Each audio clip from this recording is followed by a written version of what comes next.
ఒక ప్రాబ్లం వచ్చింది మధ్యాహ్నం అనమాట. ఇక్కడ నుంచి గ్యాస్ లీక్ అవుతుంది.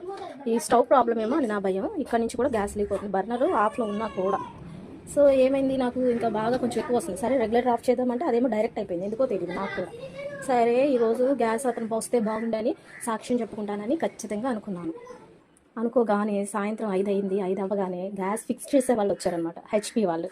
గ్యాస్ బండ్లు ఇక నేను లాభం లేదని ఏసయ్యా నేను సాక్ష్యం చెప్పుకుంటాను, ఈ గ్యాస్ లీకేజ్ ప్రాబ్లం నుంచి నన్ను బయటపడే తండ్రి అని చెప్పుకున్నాను అనమాట. ఆ రోజు సాయంత్రం గ్యాస్ రిపేర్ చేసి అతను రావాలని నేను కోరుకున్నాను కదా. ఆ రోజు ఆయన రాకుండా హెచ్పి గ్యాస్ మనకి సప్లై చేస్తారు కదా, అంకుల్ వచ్చారనమాట. అంకుల్ మన బిల్డింగ్కి చాలా సార్లు వచ్చారు, కానీ ఎన్నిసార్లు గ్యాస్ లీక్ అవుతుంది అంకుల్, కొంచెం రెగ్యులేటర్ ఫిక్స్ చేసాలంటే ఎన్నిసార్లు అయినా ఆయన టైం లేదమ్మా హడావిడిగా వెళ్ళిపోయేవారు. అయితే ఈ రోజు ఆయనకి సంక్రాంతి ఏమైనా టార్గెట్స్ ఉన్నాయేమో నాకు తెలియదు, అందరిళ్ళకి వచ్చి ఫోటోలు దిగి వెళ్తున్నారు. అయితే మా రెగ్యులేటర్ చూపిస్తే ఇది రెగ్యులేటర్ చాలాసార్లు మార్చాము అంకుల్, కొత్తది మళ్ళీ ఇది కూడా కొత్తది అయినా కూడా లీక్ అయిపోతుందంటే, కాదు ఎన్నిసార్లు మారుస్తాం, మా రెగ్యులేటర్ ప్రాబ్లమే లేదు, బండలో ప్రాబ్లం అది వాచర్ పోతే అలా డైరెక్ట్ అయిపోతాయి అన్నారు. అది డైరెక్ట్ అయిపోయి ఆన్ ఆఫ్ అవ్వట్లా.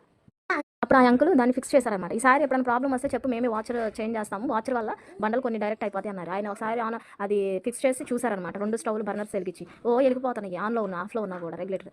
మరలా దాన్ని రెగ్యులేటర్ పీకేసి మళ్ళీ నీట్గా పెట్టారు. పెట్టినాక అప్పుడు అది కొంచెం మంచిగా పనిచేస్తుంది అనమాట. ఇప్పుడు ఆఫ్ చేస్తే ఆఫ్ అవుతుంది, ఆన్ చేస్తే ఆన్ అవుతుంది. కానీ రెగ్యులేటర్ మాత్రం చాలా లీక్ అయింది స్టవ్ దగ్గర.